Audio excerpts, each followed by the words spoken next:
Muitas dívidas. Bem, ao longo dessa última semana foram tantas que eu nem consegui gravar vídeos individualmente, mas nesse vídeo aqui do Raiz Tricolor, nesse Giro de Notícias, eu vou tentar explicar quais foram essas cobranças que jogadores que até já saíram do Fluminense, penhoras que foram feitas, vou tentar explicar um pouquinho pra vocês e informar, né, pra quem de repente não tá sabendo. Vamos embora, roda a vinheta aí.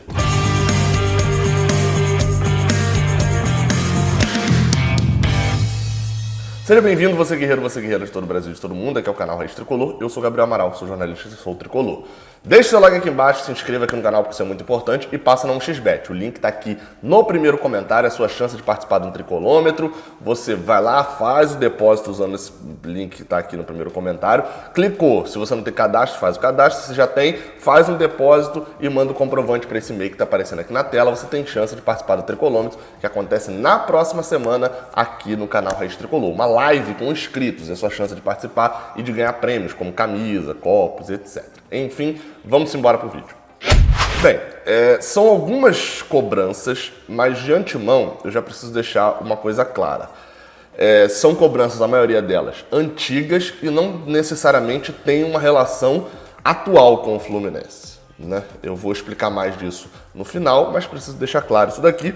Por exemplo, a primeira, que eu acho que me deu um baque, acho que foi que talvez mais me deu baque grande, foi uma cobrança divulgada inicialmente, né, pelo Sport News Mundo, o site, e que o Fluminense sofreu uma penhora milionária. Essa notícia é do dia 17 de julho, ou seja, na semana passada, né, na sexta-feira passada, logo depois da final do segundo jogo da final do Carioca.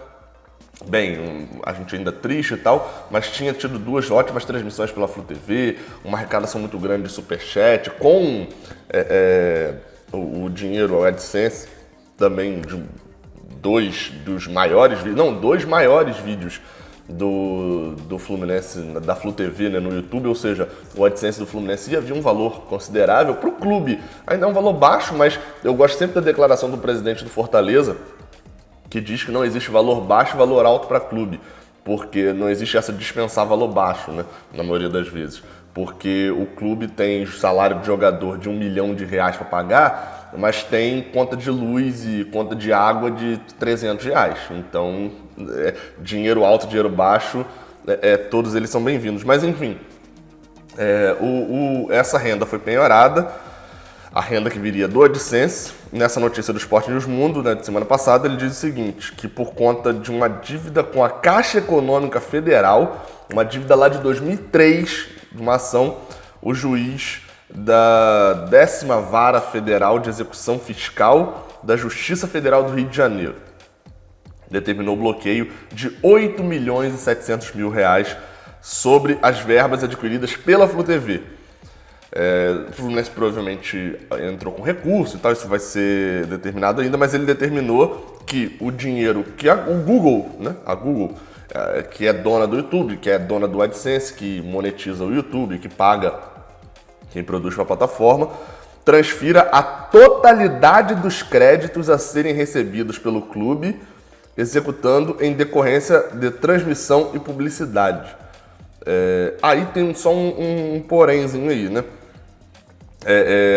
Tá, só para acrescentar, além disso, ainda é 15% do dinheiro que vier da Globo para o Fluminense também. O Fluminense provavelmente abriu recurso, mas tem um ponto aí.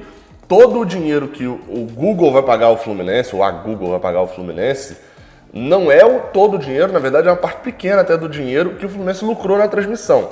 Porque na transmissão teve patrocínio ali de empresa, que eu não vou falar porque não patrocina aqui o canal, né?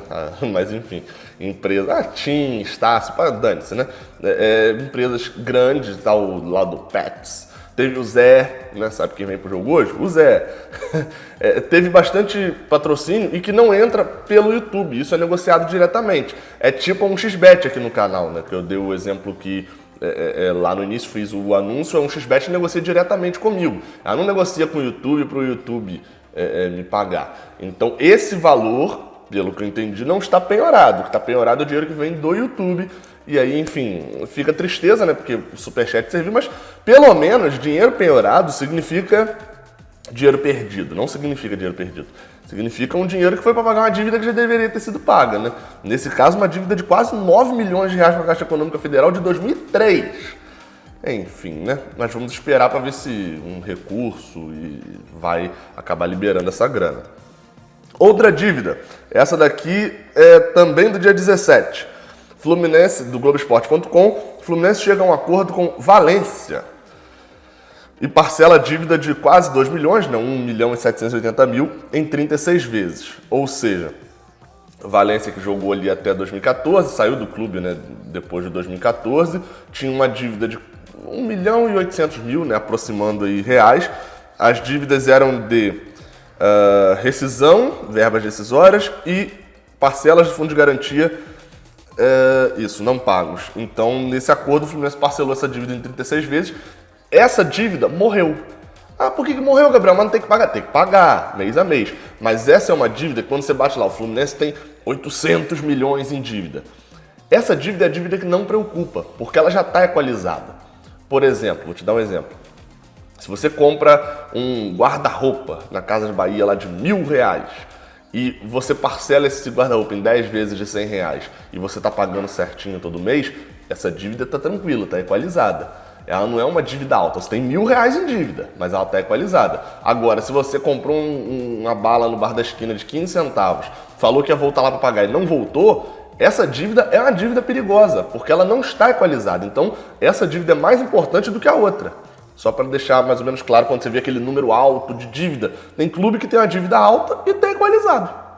Tá pagando. É dívida que, por exemplo, pegou o empréstimo aqui, mas já sabe que depois vai ter dinheiro para poder pagar lá. Então, isso que é diferente. Então, teve Valência também, que saiu ali no final de 2014, início de 2015. Outra notícia, agora essa também da semana passada. Fluminense é condenado a pagar 3 milhões e 700 mil à Unimed por venda de Jean ao Palmeiras em 2016, também no Globoesporte.com. Bem, essa daqui, aliás, essa daqui só para dar o crédito certinho, é do Sport News Mundo, e é porque eu estou lendo aqui no Globoesporte.com, mas foi dado primeiro pelo Sport News Mundo. É interessante que esse valor é referente por 75% da transferência de Jean para o Palmeiras. O que foi isso daqui? Eu achei que, na verdade, essa é a condenação. Eu lembro quando a Unimed abriu o processo, eu achei que, acabou confundindo na minha mente, achando que na época da Unimed isso já era a condenação, né? Eu achei que já tinha sido condenado a pagar. Mas enfim, basicamente é o que eu sempre falei, a Unimed foi muito boa, etc. Talvez um dia eu faça um vídeo, eu faça um podcast, eu estou explorando mais esses conteúdos lá no podcast, sobre a Unimed no Fluminense e tal. Foi essencial, eu não vivi a época da Série C em 99, mas eu sei que foi essencial. Só que depois a galera fala, nossa, um dinheiro da Unimed. A Unimed ganhava dinheiro com o Fluminense, e a prova é isso daqui também. Jean era um jogador que a Unimed pagava 10 milhões para comprar um jogador pro Fluminense. Pro Fluminense? Porque quando vendia, o dinheiro tinha que voltar para a Unimed também. Tanto que ela comprou Jean, mas 75% da transferência tinha que voltar para os cofres da Unimed. Então, assim, é óbvio, era uma parceira muito legal, investir dinheiro, mas investia para ter retorno. E a Jean é a prova disso. 3 milhões e 700 mil representaram 75% da transferência, né, de Jean. É o valor cobrado e o Fluminense foi condenado a pagar agora a Unimed, porque vendeu o Jean e não deu a parte da Unimed na parada, né? Quando vendeu em 2016. Ou seja, obviamente, eu estou até lendo aqui, imaginava isso já, mas vim conferir, que tem juros, correção, etc. Né? 3 milhões e 700 mil é o valor que o Fluminense foi condenado, não necessariamente o valor que o Fluminense tinha que repassar a Unimed na época. Por sinal, o Fluminense é mestre nisso daí, né? Mestre nisso daí de vender o jogador e não passar a parte para outra pessoa. Foi isso que fez a gente fazer aquela venda gigante de Gerson e ainda sair com dívida. Mais umazinha aqui, ó. Fluminense... Cadê? Essa já é dessa semana, do dia 21, de quarta-feira. De terça-feira, aliás. Mais um processo, Globoesporte.com também. Ayrton entra na justiça cobrando quase 700 mil do Fluminense. Não tem muito o que falar, né? Ayrton. Verbas rescisórias, salário, férias atrasadas, fundo de garantia, multas. Jogou muito em 2018, né? Ayrton participa bastante, jogou muito, né? Jogou, ficou mais tempo no Fluminense em 2018, 2019, até foi titular no time de Diniz no início. E é mais um que sai que não recebeu. E eu falei aqui já, quando teve uma cobrança em 2018, eu falei, sobre 2018, eu falei, aquele time de 2018 foi um desmonte sem pagar ninguém. Tanto que a gente já ouviu Gum falando de dívida, Marco Júnior falando de dívida, perdoou, tá, mas tinha dívida. Já ouviu Ayrton falando agora, com certeza a gente vai ouvir mais gente, eu tô te esquecendo até de mais gente aqui, mas com certeza tem mais gente. Um deles, Matheus Norton. Para fechar aqui o vídeo, Matheus Gonçalves e Matheus Norton, notícia também do sábado passado, se eu não me engano, os dois juntos, né, cobram 1.200.000 do Fluminense na justiça. Ou seja, Matheus Gonçalves já é de 2019, né, jogou ali 3 meses e não recebeu. Não jogou, mas também não recebeu. O problema é de quem assinou o contrato, né? Sempre bom lembrar isso daqui. O problema é sempre de quem assinou o contrato e contratou. Não é o problema do jogador se ele foi mal ou foi bem. Isso aí é erro de quem contrata, de quem assina. E aí, basicamente, o Matheus Gonçalves ficou esses 3 meses, foi passado para o Ceará. E no caso de Matheus Norton, um jogador da base, enfim, tinha um salário muito baixo. Só pra você ter noção do salário de Matheus Gonçalves, tá? Que jogou aqueles 3 meses e foi mandado embora logo. R$110 mil e direito de imagem de 60 mil. O salário de Matheus Gonçalves era de 170 mil reais no Fluminense. Quem acertou esse contrato tá de parabéns, porque não tinha muita justificativa para isso, não bastava conversar com qualquer torcedor do esporte. Já o de Matheus Norton, que era da base, etc., são 20 mil. Era 20 mil o salário, e enfim, ele cobra ali uma série de coisas, salário atrasado, férias, fundo de garantia, multa, enfim. São dívidas e dívidas e dívidas, mas que eu queria deixar claro aqui no final. Todas essas dívidas atualmente são da gestão anterior, ou de outras gestões antes da anterior, né? Esses problemas demoram para estourar.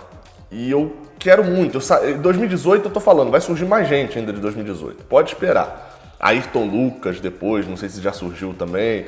Com certeza surge. Kaique também já teve. Eu não quero é que o time do final de 2019 ou o time do final de 2020, daqui a 2, 3 anos, faça a mesma coisa. Então, assim, fica a dica. A gente sempre precisa estar atento, de olho, sempre precisa estar fiscalizando tudo e cobrando tudo realmente da diretoria. Por quê? Porque esses salários atrasados, enquanto não tiver no estatuto do clube, que isso é responsabilidade da pessoa física do presidente, como alguns outros clubes têm, resolveu esse problema, dívida que passou, teve dívida lá atrás, deixou dívida no clube. Meu amigo, deixou dívida, a dívida é sua agora, vai passar pro seu CPF, não vai ficar para a instituição se você é um mau gestor, não. Então, enquanto não tiver isso, a gente está sujeito o presidente já saiu, vou dar um exemplo aqui, não estou falando nada que está acontecendo, nada disso não. Mas, por exemplo, o Mário não concorre em 2022, ele sai da presidência e em 2023 vem a galera toda do elenco atual cobrando dívida que ele não pagou salário. Pode acontecer e a dívida vai ficar para o Fluminense. Então a gente sempre precisa estar de olho e sempre precisa estar fiscalizando para que não repitamos em 2022 de ter que montar um time fraco, etc, porque está pagando dívida ainda. Enfim, saudações tricolores, até a próxima, valeu!